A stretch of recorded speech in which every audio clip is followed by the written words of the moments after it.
Hi parents, I'm going to show you how to use ReadWell at home with your child. This is for ReadWell 1. It's units 1 through 38. In this video I'm only going to talk about 2 resources because it's the most fundamental part of ReadWell, the basic part of it. I'm going to talk about how to use the Decoding book, which is the blue book, and how to use it in conjunction with the storybooks. I'm going to use Unit 24 for this example, but it's pretty much the same no matter what unit you're in.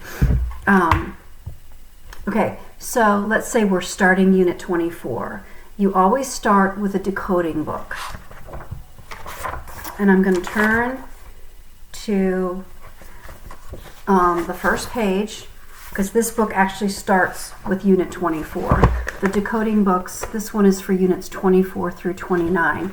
Every page is clearly labeled if you just look on the top. This one says Unit 4 Decoding Practice 1. So it's the first page of Unit 24. It says for use with stories 1 and 2.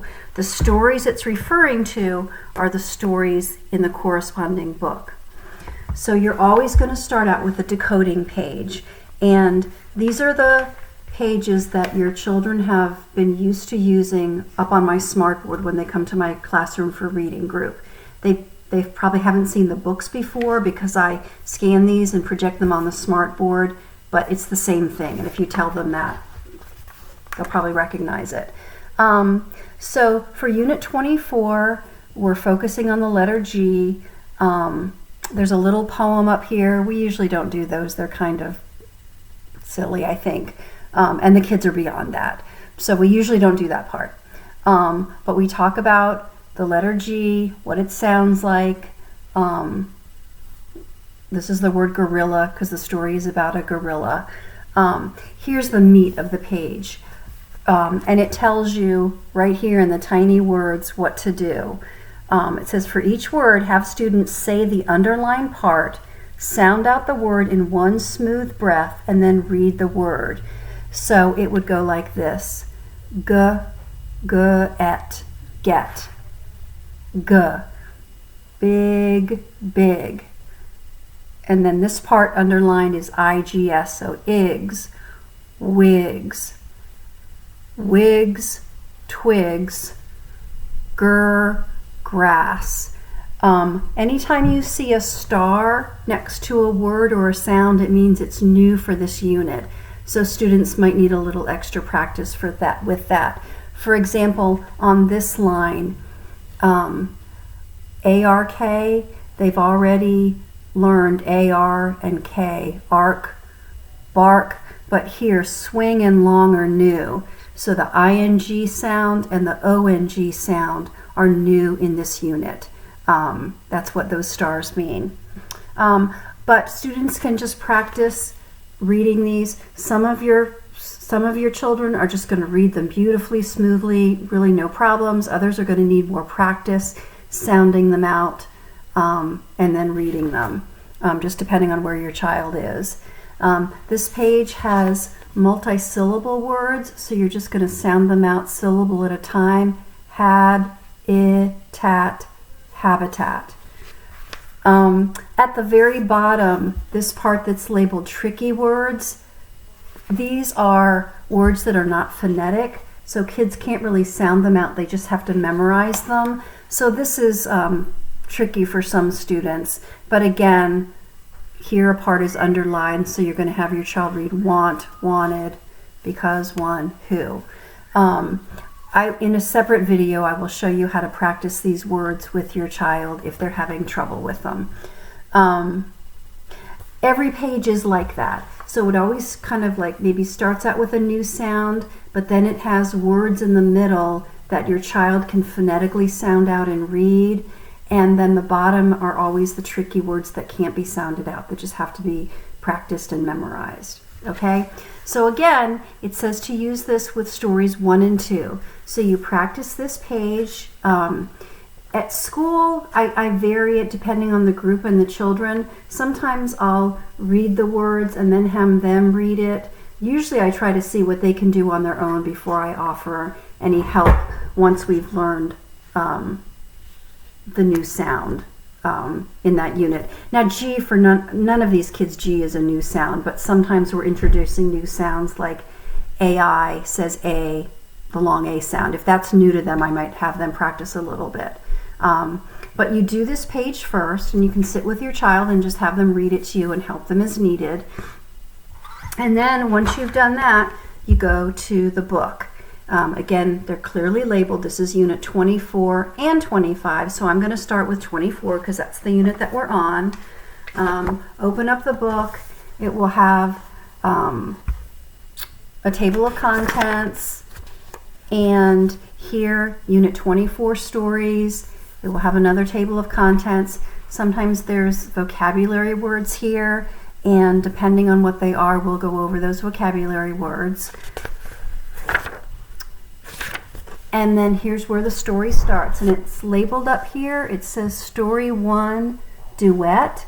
A duet is a story that's read by the teacher and the child. So you'll notice that some of the words are typed in a bigger font. Those are the words that the students read. The teeny tiny fonts are questions you can ask your child. And then kind of the medium, middle-sized font are the words that the teacher reads. So, for example, I'm going to try to read this. On this page, the students would read the word habitat. The teacher would read the title of the story, the chapter, and then the title of the chapter, and then the teacher or the parent in this case would read this. What kind of animal is a gorilla? And then this child reads the big print.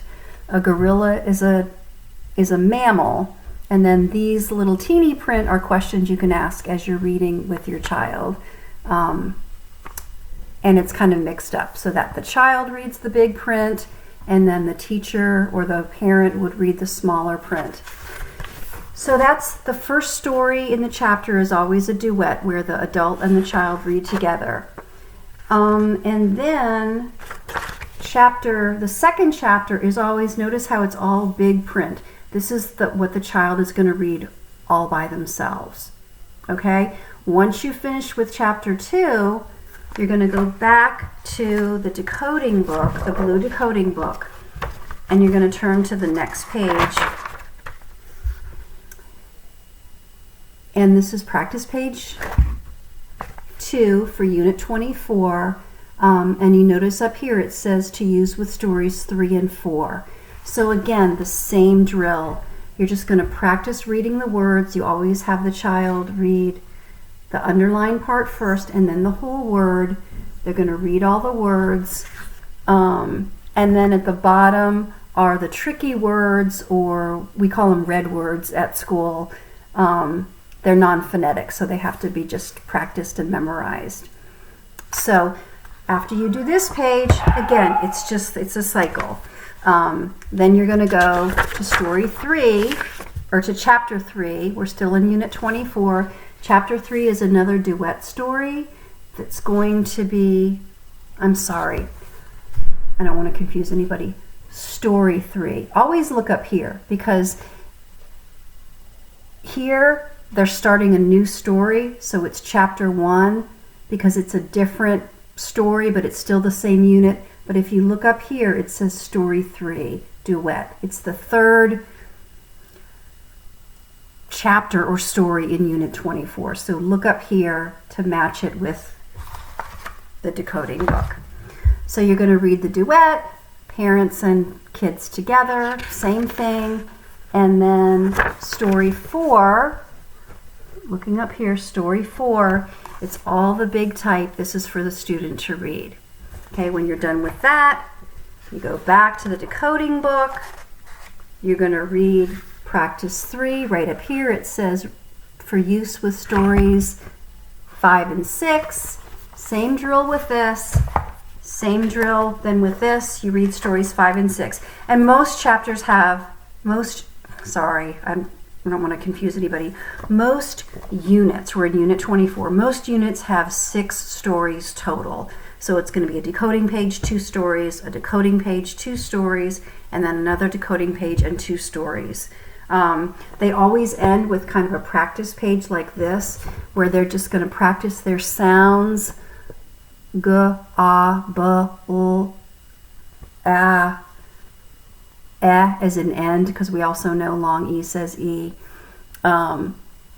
Words you can sound out. Words you have learned. These are the red words, or the tricky words, the ones that are not decodable. Phrases that you can read, because we're trying to practice, instead of reading choppy like a robot, word for word, we're trying to read in phrases. So go to the, because we can, on my swing, and then sentences that they can practice. There's also usually a page before that that kind of walks you through retelling the story, which is a good thing to do with the kids. Then at the very end, there's kind of like a cumulative decoding page for the end of the chapter, where it just has the students practice sounds, and they know this, they've done this so many times, but they're just going to go g, e, b, l, a, w. This dash y, depending on the unit, I think in this one, y at the end of words says I, like the words fly and sky. That's why that dash is there. R, g, the little half circle under the E means it's a short E, so it says e. K, b, I, d, sh. Oo as in moon and moose is what we've learned, because this OO says a couple different sounds, but right now in Unit 24 it just says oo. A, o, t, e. And then they can go down here, practice these words. Again, tricky words at the bottom, and then some multisyllabic words at the bottom. And that's the end of the chapter, or the unit, sorry. If your child gets through the unit pretty successfully and you think they're reading fairly well, and they can read all the words on this page fairly well, they're probably ready to go on to the next unit. Normally I would give them an assessment at the end of every unit. We can't do that. I don't have the assessments, and we can't do that online. You could, if you have a homework book, the ones that I've been sending home, hold on just a second. Okay, here I have one. These homework books. If your child hasn't read this yet, you can print it out. It's on my blackboard. I'll show you that later. This is kind of, if they haven't looked at it yet and it's a cold read they haven't seen before, if they can read this with 90% accuracy or more, they're ready to move on to the next unit. And if you wanted to print out 2 copies of this, and just as your child reads, maybe you pick like 2 of these pages for them to read. As they read, if they make a mistake, if they read a word incorrectly, or add a word, or omit a word, you could just tally mistakes. And then at the end, at the bottom here on this page, it says that this book has 74 words. You can add up their mistakes and calculate what their accuracy rate was. If it's 90% or more, they're ready to move on. If you need help with that, you can always ask me later. Maybe I'll do a separate video on that. Oh gosh, what else? Sorry about this. I think that's it for now. If you have any questions, please call me. I'm doing this in a video because maybe you can refer back to it, you can slow it down. I don't want to go so slow that it's boring, but I understand it's probably new to you and it's so easy for me. But anyway, I think that's it. Basic read well. That's the basic gist of it, the most important parts of it. Thanks.